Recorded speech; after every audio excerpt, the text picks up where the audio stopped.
Russian president Vladimir Putin ഇന്ത്യയിലേക്ക് ഒരു വർഷത്തിനിടെ രണ്ടാമത്തെ സന്ദർശനം. ആഗോള അനിശ്ചിതത്വങ്ങൾ നിലനിൽക്കുന്ന സാഹചര്യത്തിൽ പുടിൻ ഇന്ത്യ സന്ദർശിക്കുമെന്ന റിപ്പോർട്ടുകൾ പുറത്തു വന്നതോടെ അങ്കലാപ്പിലാണ് ഡൊണാൾഡ് ട്രംപ്. മോദി പുടിൻ ബന്ധം കൂടുതൽ കരുത്താർജിക്കുന്നതിന്റെ സൂചനയാണ് ഇതെന്നാണ് വിദഗ്ധർ അഭിപ്രായപ്പെടുന്നത്. വരാനിരിക്കുന്ന ബ്രിക്സ് ഉച്ചകോടിക്കായി Russian president Vladimir Putin India സന്ദർശിക്കുമെന്ന് ക്രെംലിൻ സ്ഥിരീകരിക്കുകയും ചെയ്തിട്ടുണ്ട്. ഉച്ചകോടി 2026 സെപ്റ്റംബർ 12-നും സെപ്റ്റംബർ 13-നും നടക്കാൻ സാധ്യതയുണ്ട്. 2012, 2016, 2021 വർഷങ്ങളിൽ മുൻപ് അധ്യക്ഷത വഹിച്ചിരുന്ന ഇന്ത്യ 4ാം തവണയാണ് ഉച്ചകോടിക്ക് ആതിഥേയത്വം വഹിക്കുന്നത്. റഷ്യൻ വാർത്താ ഏജൻസിയായ ടാസിന്റെ റിപ്പോർട്ട് പ്രകാരം ന്യൂഡൽഹിയിൽ നടക്കുന്ന ഉച്ചകോടിയിൽ പുടിൻ തീർച്ചയായും പങ്കെടുക്കുമെന്ന് ക്രെംലിൻ വക്താവ് ദിമിത്രി പെസ്കോവ് ബുധനാഴ്ചയാണ് സ്ഥിരീകരിച്ചത്. ഒരു വർഷത്തിനുള്ളിൽ റഷ്യൻ പ്രസിഡന്റ് ഇന്ത്യയിലെത്തുന്ന രണ്ടാമത്തെ സന്ദർശനമാണിത്.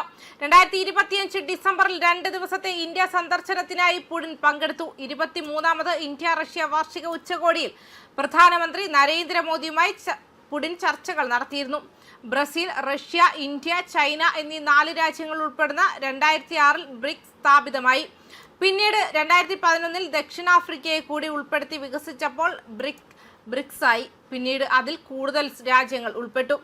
ഇപ്പോൾ അത് 11 പ്രധാന വളർന്നുവരുന്ന വിപണികളെയും ലോകത്തിലെ വികസ്വര രാജ്യങ്ങളെയും ഒരുമിച്ച് കൊണ്ടുവരുന്നു. അതായത് Brazil, China, Egypt, Ethiopia, India, Indonesia, Iran, Russia, Saudi Arabia, ദക്ഷിണാഫ്രിക്ക, യുണൈറ്റഡ് അറബ് എമിറേറ്റ്സ്. ആഗോള പ്രാദേശിക പ്രാധാന്യമുള്ള സമകാലിക വിഷയങ്ങളിലും ആഗോള രാഷ്ട്രീയ സാമ്പത്തിക ഭരണ വിഷയങ്ങളിലും കൂടിയാലോചനയ്ക്കും സഹകരണത്തിനും ബ്രിക്സ് ഒരു ഉപയോഗപ്രദമായ വേദിയായി പ്രവർത്തിക്കുന്നുണ്ട്. 2025-ൽ Belarus, Bolivia, Cuba, Kazakhstan, Malaysia, Nigeria, Thailand, Uganda, Uzbekistan, Vietnam എന്നീ 10 പങ്കാളി രാജ്യങ്ങൾ ബ്രിക്സിൽ ചേർന്നു. പ്രതിരോധശേഷി നവീകരണം, സഹകരണം, സുസ്ഥിരത എന്നിവയ്ക്കായുള്ള നിർമ്മാണം എന്നതാണ് ഈ വർഷത്തെ ബ്രിക്സ് ഉച്ചകോടിയുടെ പ്രമേയം. പ്രധാനമന്ത്രി നരേന്ദ്രമോദിയുടെ മനുഷ്യത്വം ആദ്യം ജനങ്ങളെ കേന്ദ്രീകരിച്ചുള്ളതാണ് എന്ന് ബ്രിക്സ് ദർശനത്തിൽ നിന്നാണ് ഈ പ്രമേയം പ്രചോദനം ഉൾക്കൊണ്ടിരിക്കുന്നത്.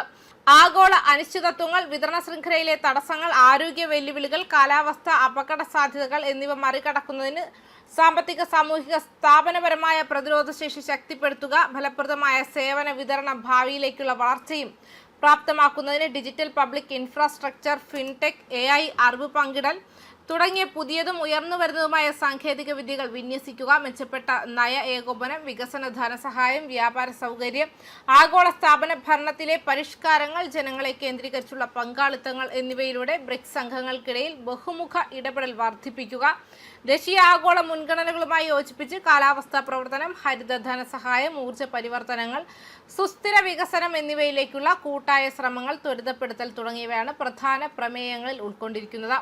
വിദേശകാര്യമന്ത്രി ബ്രിക്സ് ഇന്ത്യ 2026 ലോഗോ അനാച്ഛാദനം ചെയ്തിരുന്നു. ഉൾക്കൊള്ളൽ, സംവാദം, പങ്കിട്ട വളർച്ച എന്നിവയെ പ്രതീകപ്പെടുത്തുന്നതാണ് ലോഗോ. പാരമ്പര്യവും ആധുനികതയും ഈ ലോഗോയിൽ സംയോജിപ്പിച്ചിരിക്കുന്നു.